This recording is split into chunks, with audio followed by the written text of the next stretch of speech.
Tan personal y peligrosamente individual y delatora como la huella digital para los delincuentes. La voz es una de las tantas herramientas que utilizan los organismos de investigación para la identificación de extorsionistas, secuestradores, terroristas y narcotraficantes. La voz es como la huella digital, es única, porque resulta que la voz se produce en el aparato fonoarticulatorio, cuyas dimensiones anatómicas de los órganos que se encargan de la producción de la voz son, las dimensiones de esos órganos son diferentes en dos personas, ni siquiera en los gemelos. Producto de intersecciones telefónicas o de una labor investigativa donde se obtengan conversaciones. Las cintas magnetofónicas son la materia prima del grupo de fonoaudiólogas forenses de la Fiscalía, que lleva 7 años escudriñando letra por letra, formante por formante labor de los sindicados, buscando aportar elementos a un proceso investigativo. El aporte es muy valioso, ya que es una de las pruebas que está en este momento ayudando al esclarecimiento de los hechos. Hechos que gracias a la tecnología y los estudios sonoros pueden resolverse con un proceso que se basa en el cotejo de la voz. El cotejo de voces consiste en la comparación de dos muestras de voz, una dubitada y la otra indubitada. La primera corresponde a una muestra de voz de la cual se desconoce el origen y de la que se toman algunas frases. Y la segunda es la muestra tomada directamente del sindicado mediante una diligencia judicial.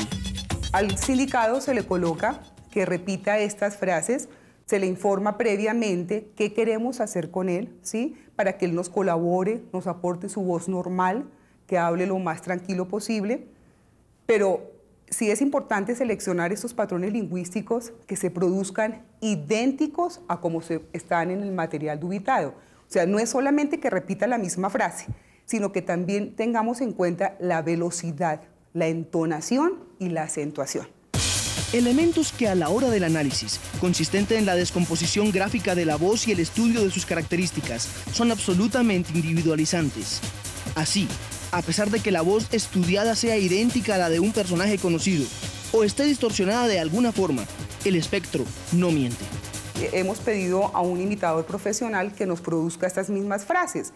Auditivamente uno coloca las dos grabaciones, la grabación del personaje y la grabación del imitador, y nadie puede decir cuál es la original, porque es tan perfecta, ¿sí?, que auditivamente uno se confunde. Pero si yo grafico esa voz y produzco un sonograma del personaje y un sonograma del imitador, son totalmente distintas. Así, el resultado final de la investigación consiste en dictaminar si la voz pertenece o no al sindicado. Nosotros trabajamos básicamente 3 conclusiones.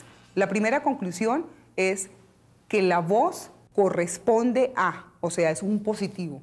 La segunda conclusión es que la voz no corresponde a, es un negativo.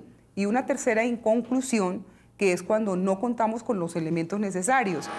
Es decir, cuando el ruido, el principal enemigo de los investigadores del laboratorio de fonoespectrografía, es más fuerte que la voz. Pero no todas las cintas que llegan al laboratorio son para ser analizadas acústicamente. Algunas deben ser transcritas para servir de apoyo a los fiscales, y en medio de esta labor los peritos son testigos mudos de la verdadera realidad del país. La realidad actual del país es bastante cruel.